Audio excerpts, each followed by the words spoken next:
Hello,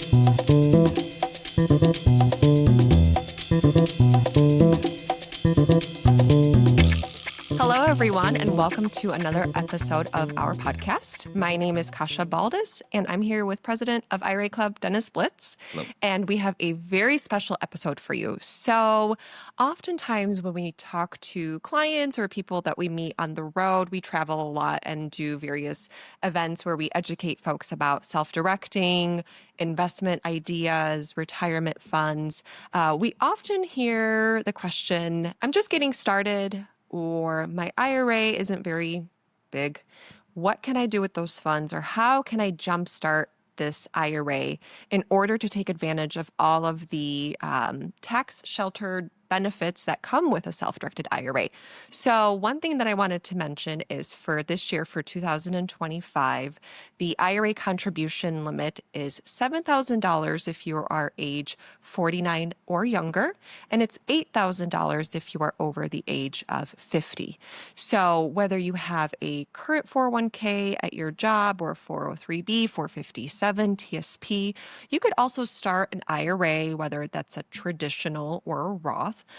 Some folks are also eligible for a health savings account, an HSA, and these types of accounts are tax sheltered that allow you to invest in alternative assets. So this is a really important episode because Dennis, who has been in this space for many decades, can give you some tips on what to do with funds and how to jumpstart those investments. Because again, it's not just about how much you contribute, but what do you do with that contribution, right? We want to have double-digit increases, and we want to make sure that the ROI is nice and robust. So Dennis will give us some tips on how to do that. So whether that's next week or in a few years, here are some tips on how to really maximize your IRAs. Well, thank you. Thank you very much, Kasia. All right. What we're going to talk about, and I'm going to probably focus this on real estate investing more than other things, although this does apply to almost any type of investing that an IRA would do. So, but just use your imagination as to what you wish to invest in. And I do want to start this discussion with a little point of view, and that is that we have a lot of people who start IRAs and they make an investment and they don't make a second investment. And that's very nice, and their investment will grow and prosper, hopefully, but it won't get them to, the mountain that they hoped to get to. We have other people who do make additional investments, and those accounts get very, very large.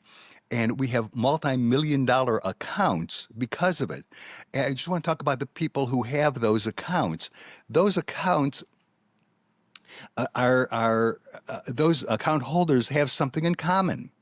What we were looking for was a commonality that we could share with you. So it turns out what their commonality is those people as a group make the maximum contribution to their IRA that they can make, and they make it as early in the year as they can afford to make it. So we see a lot of January, February maximum contributions for that year. It just puts money into the IRA so that you can make those investments that you want to grow tax-free and get very, very, make your IRA very successful. I have watched hundreds, thousands of IRA accounts. And I can tell you that the people who invest in real estate, if they invest in a house, well, that's very, very nice. If they invest in two houses, well, that's better. But once they've invested in the third or fourth house, they become pretty unstoppable because they sort of, quote unquote, get it. They figure out what these are the things I didn't know. I didn't know what I was doing. I was learning. But by the third or the fourth house, then they're unstoppable. And that person will end up with 14, 18, 21 houses, a major portion of their money. This brings up an important question, and we hear it all the time. Kasia mentioned it in the opening. I don't have very much money in my IRA. My IRA is small. Houses cost more than my IRA has, et cetera, et cetera.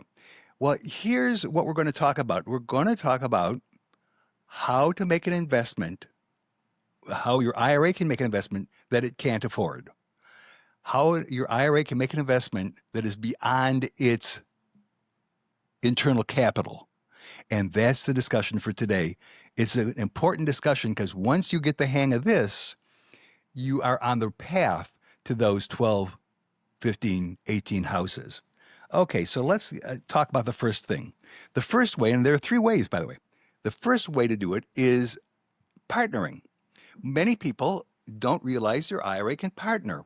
So let's say that you have an IRA, you see an investment is $150,000. Your IRA has $90,000. Your spouse's IRA has $60,000 of investable capital. Could your IRA and your spouse's IRA partner to buy that property? Yes. Now, I'm going to strongly suggest that you allow an IRA administrator like IRA Club to do the paperwork for it because the paperwork gets a little, complex, and we do that paperwork constantly. So we're, I don't want to say we're good at it, but we are good at it, and it's paperwork that you might easily leave something out of. So the rule is that you have to keep in mind is percentage in, percentage out. Now, we will take care of that for you. Will always be percentage in, percentage out. The reason I bring it up, because it sounds like such a silly thing to have to bring up, is inevitably we'll get a call from that investor that says, my IRA is traditional. My spouse's IRA is a Roth. Let's put all the profit in my spouse's IRA. And the answer is no, it's percentage in, percentage out. So if your IRA put in 38.5%, the you will get 38.5% of the earnings. And that's fine. That's okay. Just know that it's percentage in, percentage out, and we will take care of that for you. So we've just opened up this extra rainbow of cash that your IRA can invest. And it's probably the person you're having dinner with tonight. So Dennis, let's just go back to the partnering just to make sure our audience is understanding it correctly. So partnering, that could be done between two IRAs, whether that's a spouse or another family member, possibly an IRA and a spouse, correct? Mm-hmm. So the sources of funds can be multiple entities. And with the percentage in, percentage out, that's going to be determined at the very beginning, correct? We cannot go back and change and say that you want certain amount of funds to go to the Roth, like in your example. So that's going to be listed on the paperwork. So our client and our team will run the numbers, determine that percentage. So that's going to be for expenses or profits, and we're going to stick to that percentage during the cycle of the investment. Life of that investment. And then one other thing that sometimes we'll hear folks ask is, well, wait a minute, I thought that my spouse's IRA or my spouse was a prohibited or disqualified person. Can you tell us a little bit real quick, like what the difference is between partnering and transactions yes, that are prohibited? Yeah, and we're a little off the track here, but you cannot. A spouse is a prohibited individual for transactions. In other words, you can partner with your spouse to make an investment, but you cannot. Your IRA cannot buy something from your spouse. Don't worry about it. We'll catch you way before you do it, way before you make the mistake. So partnering is allowed. So let me go on with partnering because it's a powerful, powerful tool. Wait a second. What happens if I have two IRAs? That's very common. We see that all the time. The person started an IRA and they kind of forgot about it and they started another IRA and they have these two IRAs.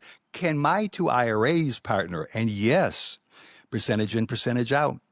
So that's fine. What happens if I have a buddy who lives down the street and that person has an IRA?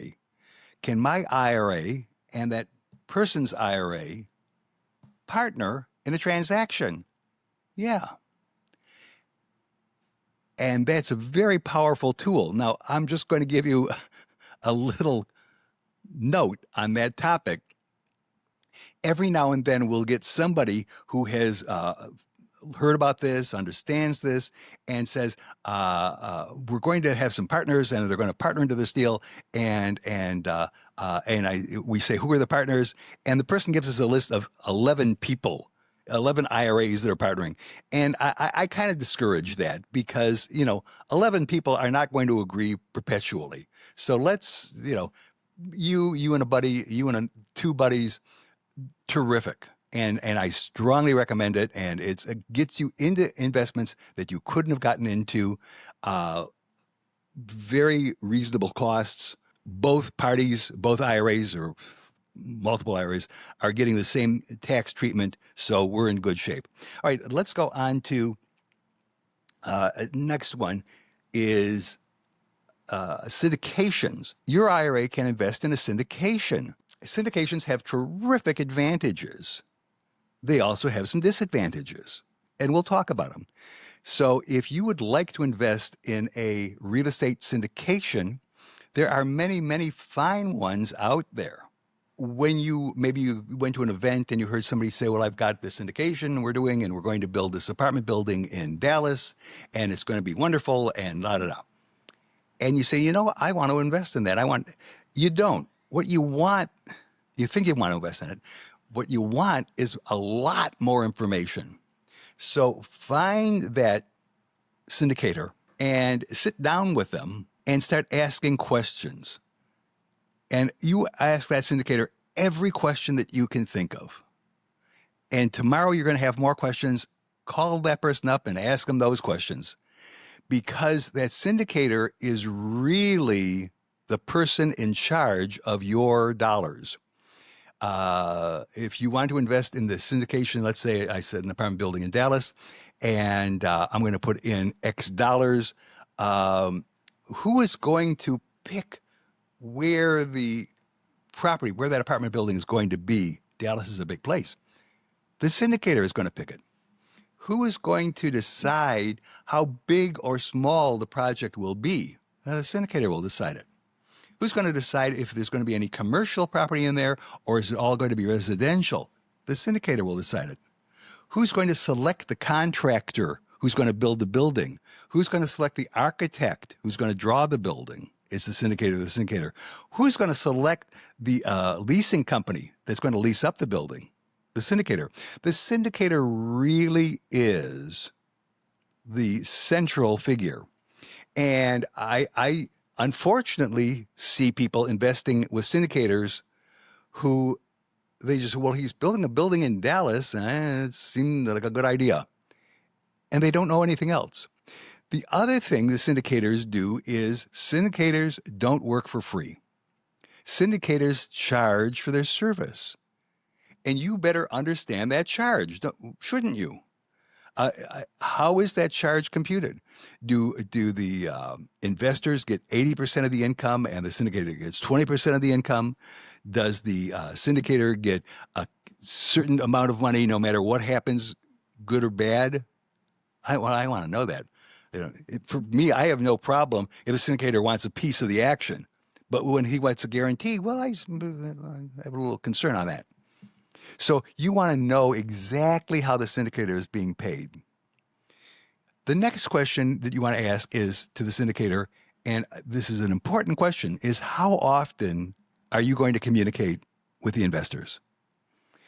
Because some syndicators are wonderful about communicating with investors. Other syndicators are terrible about communicating with investors. And you want to make sure you understand what your syndicator is and say, look, I don't see a regular call, a monthly call, a quarterly call. Quarterly calls I'm already bothered by, but monthly calls and updates. Are we going to get pictures of the project as it's going along? Are we going to get reports as the lease up is happening? What's going to happen? Who do I call at your office to ask a question? And you want an answer. So syndications are great, but be sure that you know the syndicator. You've asked questions. You've asked about previous projects. You've asked to see a previous project. And I'm going to tell you a little secret. You may want to ask how many people from your last project are investing in this project. It is the most telltale piece of information I've ever seen. Because if he says, no, that was a separate thing, it was a whole different thing. Blah, blah, blah. No, what you've just said is none of the people who invested with you before want to invest with you again. I don't think I want to do that. If he says just about every one of them, well, maybe, do you mind if I talk with one of them? Sure. Figure out who the investor, the syndicator is, know the syndicator, and stay in touch with the syndicator. If the syndicator said, oh, I'll be in touch with you all the time, and they aren't, you start calling them. Syndicators aren't bad people. They're wonderful people, but not all are created equally. So syndication is very, very important. There is some things about syndication you want to think about. One is lack of liquidity. And, if I bought the house at 123 Green Street, my IRA bought that house.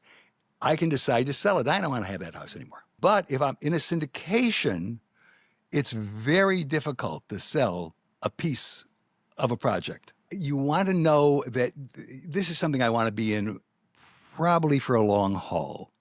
You also want to ask, does this syndication have an exit policy? People have to stay in it for 3 years. People have to stay in it for 5. People have to stay in it for 10 years. I want to know that. Right? Ask all that at the beginning.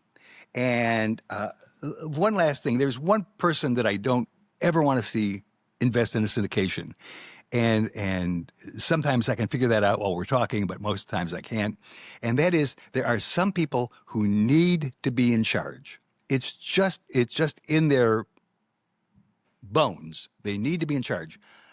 Don't tell, they're going to call up the syndicator and say, I saw you painted the bathrooms yellow. I thought the bathroom should be painted blue.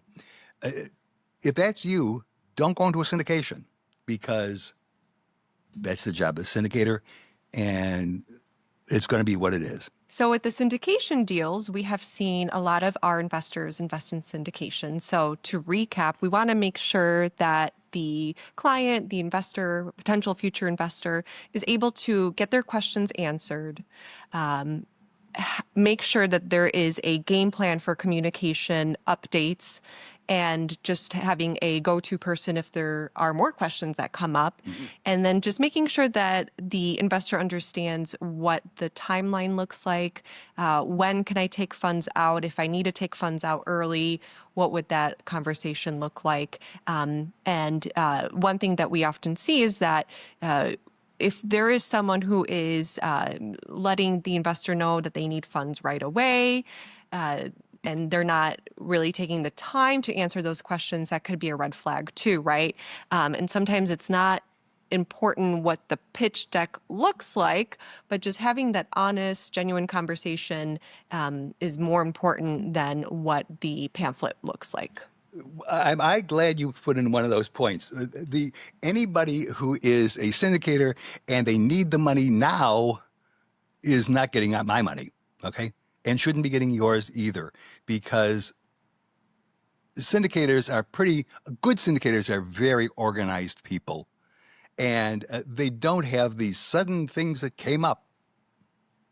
So one of the questions you want to ask the syndicator is, how many transactions have you done? And he says, this is my 12th apartment building. I say, okay, I'm halfway home right now. So syndicators who are in a hurry, syndicators who don't seem to have a good communication plan, all these things that Kasia has spoken about are absolutely true. Let's go to the third and last one about letting your IRA make an investment that your IRA itself couldn't afford. And that is, your IRA can borrow money. This is a big surprise to people, that IRAs can borrow money. But they can. And we have many, many people who have had their IRA borrow money. What you're going to look for, and we have some names if you need them, but of people who loaned them, I can tell you, your corner bank is not going to loan your IRA money. They just plain don't have the capacity to do that. There are some banks that do loan to IRAs, but those are, there's only a few. Most of them don't. They don't understand the process. And so there are people who will make a non-recourse loan. So these are called non-recourse loans. And what does that mean? It means very simply, it's non-recourse to you. So what happens if my IRA can't pay the loan? It's non-recourse to you. The lender is out of luck.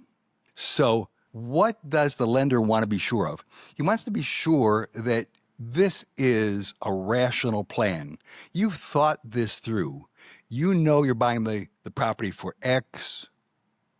You know that the rent in that neighborhood is Y. X and Y leaves this much left over. The lender will look for that.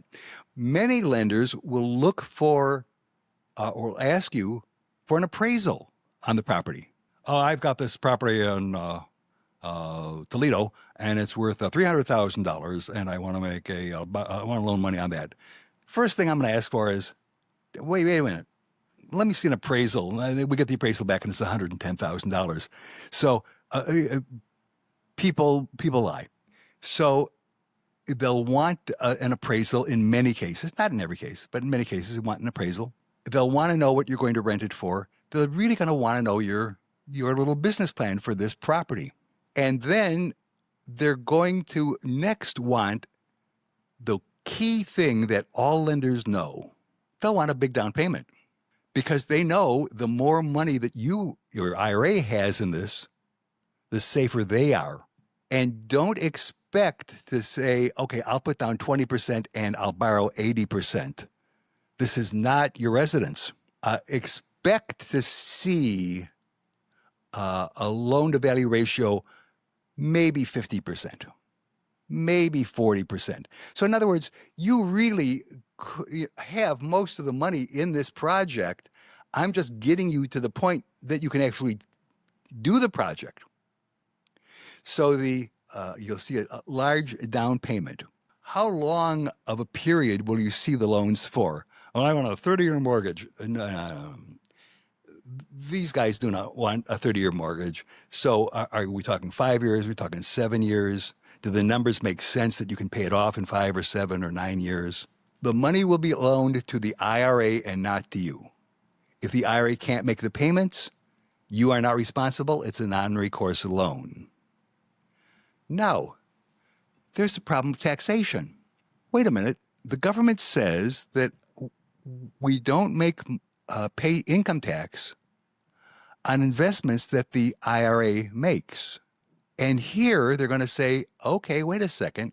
You bought, and we'll use a $100,000 house. You bought this your IRA bought this $100,000 house. Your IRA put in $60,000.